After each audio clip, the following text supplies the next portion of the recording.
Olá a todos, sejam bem-vindos a mais um vídeo aqui no canal e hoje vamos iniciar um novo livro aqui no canal. Yay!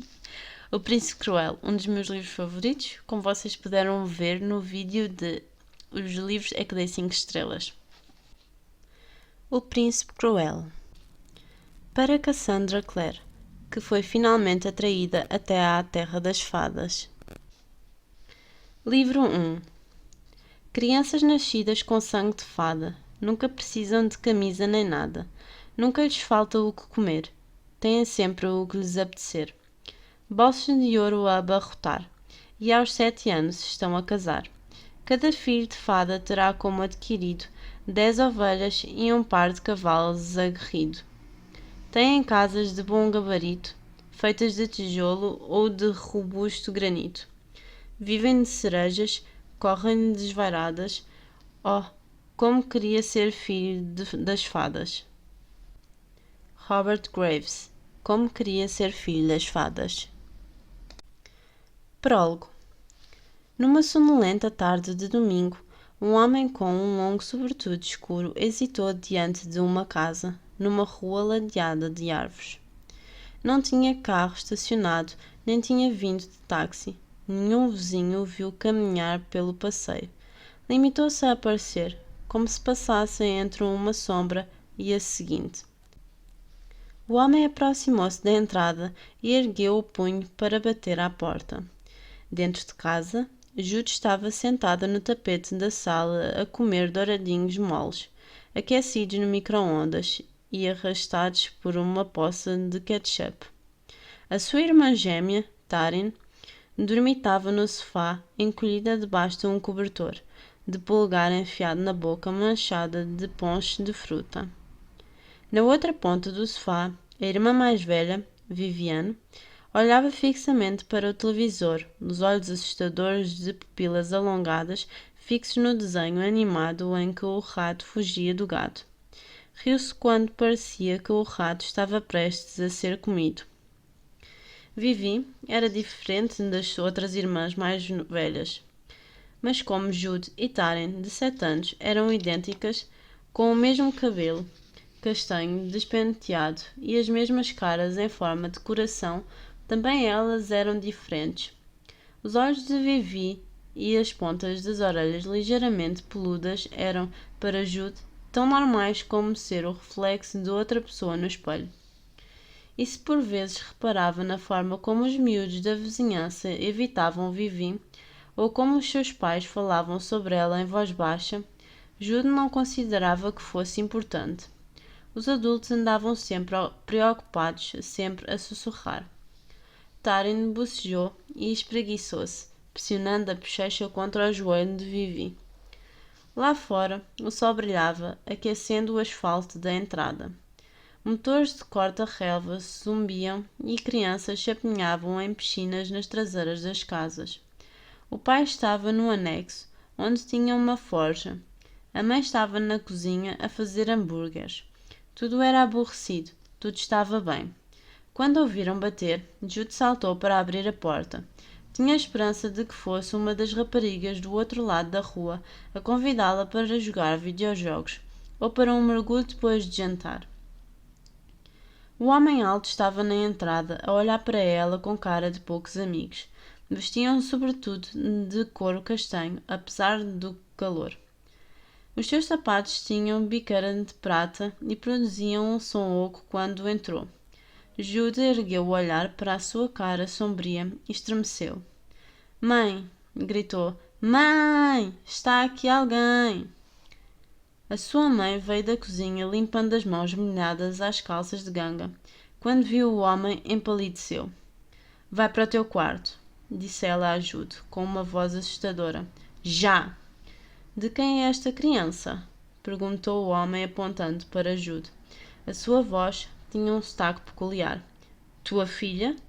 Dele? » « De ninguém. » A mãe nem sequer olhou para Jude. « Não é filha de ninguém. » Aquilo não estava certo. Jude e Taryn eram iguais ao seu pai. Todos diziam o mesmo. Deu alguns passos em direção às escadas, mas não queria ficar sozinha no seu quarto. Vivi, pensou Jude. A Vivi saberia quem é o homem alto. A Vivi saberá o que fazer. Mas Jude parecia não conseguir forçar-se a mover os pés. Vi muitas coisas impossíveis, disse o homem. Vi o ovo antes da galinha. Vi o fumo antes do fogo. Mas nunca vi nada assim. Uma mulher morta que vive. Uma criança nascida do nada. A mãe pareceu não saber o que dizer. O seu corpo vibrava com tensão. Jude quis pegar-lhe na mão e apertá-la, mas não se atreveu. Duvidei de Balquim quando ele me disse que te encontraria aqui, disse o homem com uma voz mais meiga.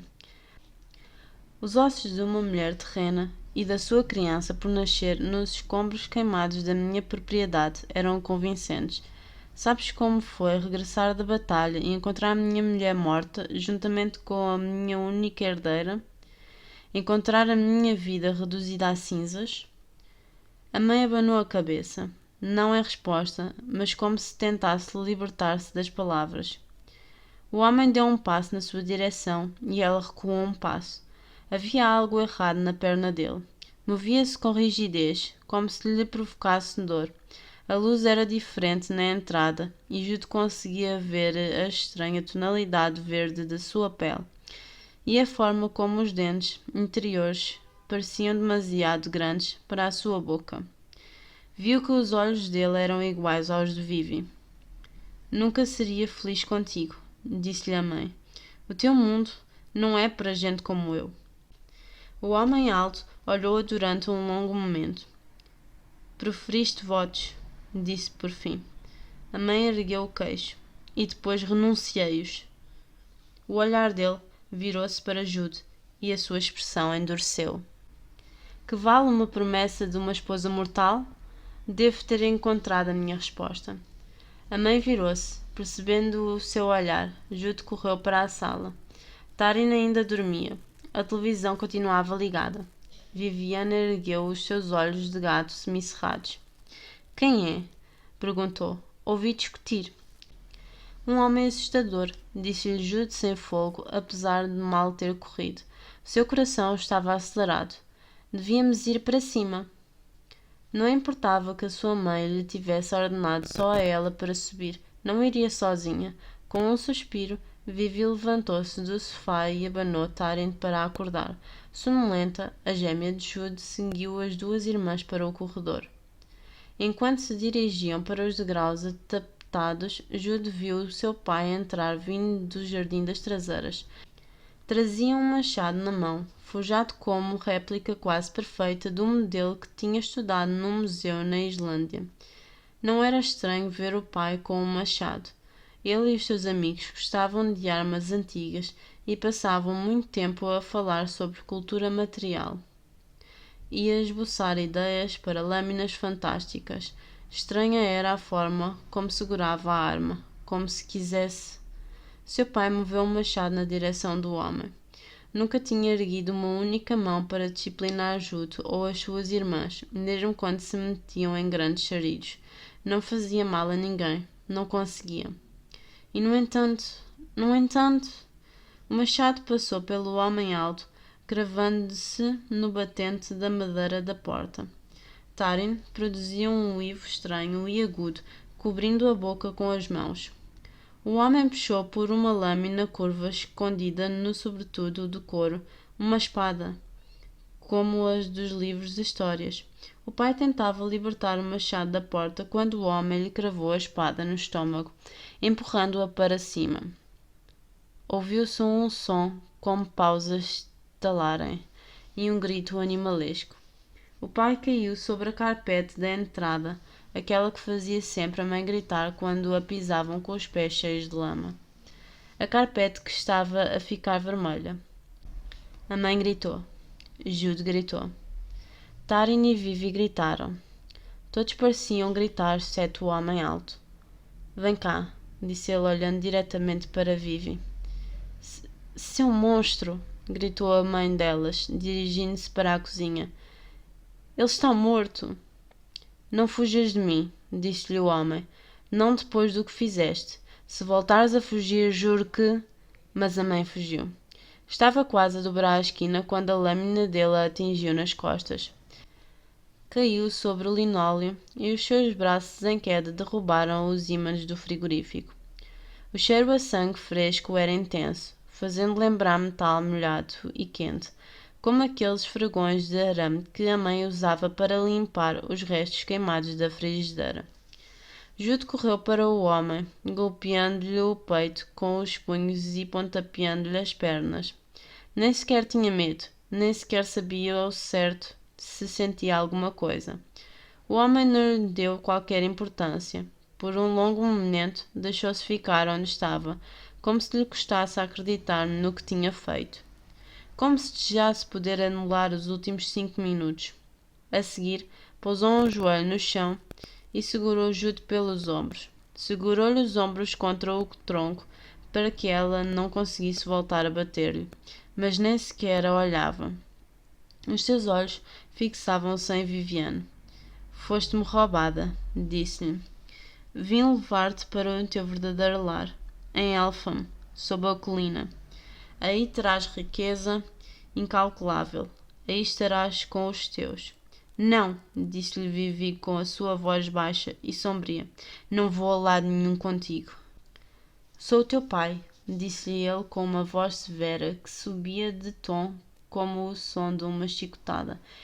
És a minha herdeira e sangue do meu sangue. Obedecer-me-ás nisto e em tudo o resto. Ela não se moveu, mas a determinação foi visível no seu maxilar. Não és o pai dela, gritou Jude ao homem. Mesmo que tivesse os dois os mesmos olhos, recusava-se a acreditar. As mãos dele apertavam-lhe os ombros com mais força, o que a fez libertar um pequeno guincho comprido, mas sem quebrar a intensidade desafiadora do seu olhar. Tinha vencido vários duelos do jogo do sério. Foi ele o primeiro a afastar os olhos, virando-se para Taryn, que estava de joelhos a chorar e a sacudir a mãe, como se tentasse acordá-la. A mãe não se mexeu. A mãe e o pai estavam mortos. Não voltariam a mover-se. Odeio-te, proclamou Vivi ao homem alto, como uma ferocidade que agradou a Jude. Sempre te odiarei, juro-o. A expressão fria do homem não se alterou. Mesmo assim, virás comigo. Prepara estas pequenas humanas. Pouca bagagem. Partimos antes do anoitecer. Viviane ergueu o queixo. Deixa-as em paz. Se tiver de ser, leva-me a mim. Mas não a elas. O homem olhou fixamente para Vivi e fungou. Protegerias as tuas irmãs de mim, não? Diz-me, para onde desejas que vão? Vivi não respondeu. Não tinham avós nem parentes vivos, pelo menos que soubessem.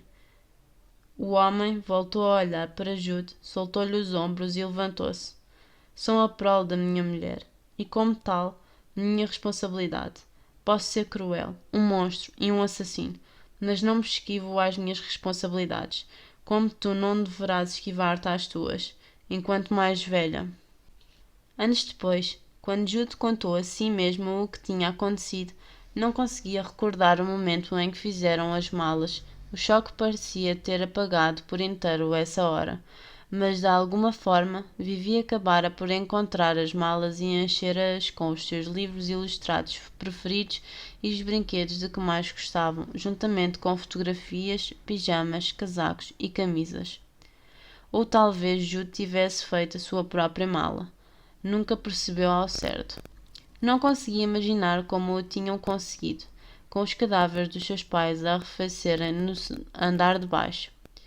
Não conseguia imaginar o que tinha sentido e, com o passar dos anos, não conseguiu forçar-se a voltar a senti-lo. O horror dos homicídios esbateu-se-lhe com o tempo. As suas memórias daquele dia tornaram-se confusas. Um cavalo negro mordiscava a relva quando saíram. Os seus olhos eram grandes e meigos. Jude quis abraçar-lhe o pescoço e encostar a cara úmida contra a sua crina sedosa. Antes de poder fazê-lo, o homem alto sentou-as, a ela e a Taryn, sobre a sela, tratando-as mais como bagagem do que como crianças. Sentou Vivi atrás de si. Segurem-se, disse. Jude e as suas irmãs choraram todo o caminho, até à terra das fadas. Bem, este foi o início de um novo livro. Eu estou super entusiasmada porque é um dos meus livros favoritos e eu queria muito, muito, muito começar a lê-lo. Eu fiquei muito indecisa a escolher os livros, mas eu comecei a olhar para ele e ele começou a chamar por mim e eu realmente queria mostrar-vos esta história. Então eu decidi começar por este. Não que os outros livros não vão aparecer aqui, porque vão aparecer aqui, não se preocupem, mas eu realmente queria muito começar por este. Se vocês estão a gostar até aqui, deixem um like e deixem nos comentários se vocês já leram ou não esta história e o que é que vocês acham. Se concordam com a minha opinião ou não do último vídeo, mas comentem lá, que é para não darem muitos spoilers aqui, por favor. Mas pronto, gente, se vocês estiverem interessados em comprar este ou outro livro qualquer, aproveitem a promoção que vai acabar amanhã, de 20 a 50% de desconto no Hugo. E comprem com os links aqui em baixo para ajudarem o canal, para nós podermos ter mais livros e mais histórias aqui, sim? Se vocês ainda não são inscritos, inscrevam-se aqui em baixo e eu espero que vocês tenham gostado. E até ao próximo vídeo. Tchau!